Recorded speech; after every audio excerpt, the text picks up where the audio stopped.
mudanayaal howlaha noo yaal waa badan yihiin waqtiga aan haysanana waa yar yahay marka waxaan aad iyo aad u rajaynayaa in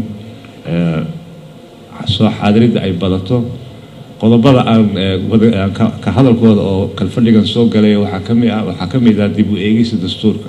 wuxuuna u baahan yahay ugu yaraan meesha inay fadhiyaan 200 oo xildhibaan marka wixii ka dambeeya 2 usbuuc ka bacdi waanu masaxaynaa dhammaan wax alla wixii fasaxyo ah wax kama jiraan ay noqonayaan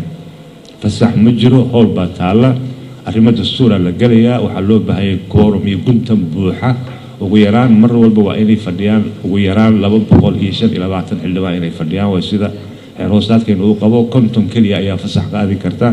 haddii 50 xildhibaan ay maqan yihiin fasax dambe oo guddoonka ka baxaya ma jiri doono haddii mudanayaal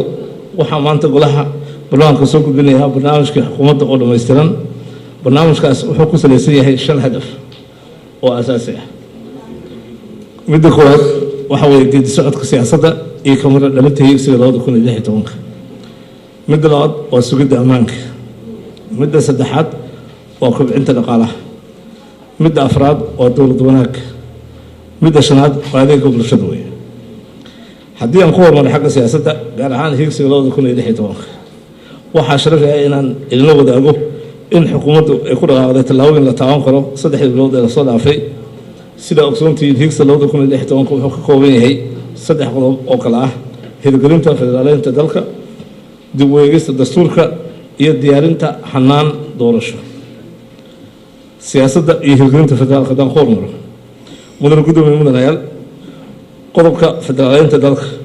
waxaan ku faraxsanahay inuu furmay islamarkaana si xasuusin u socdo shirka maamul samaynta gobolada dhexe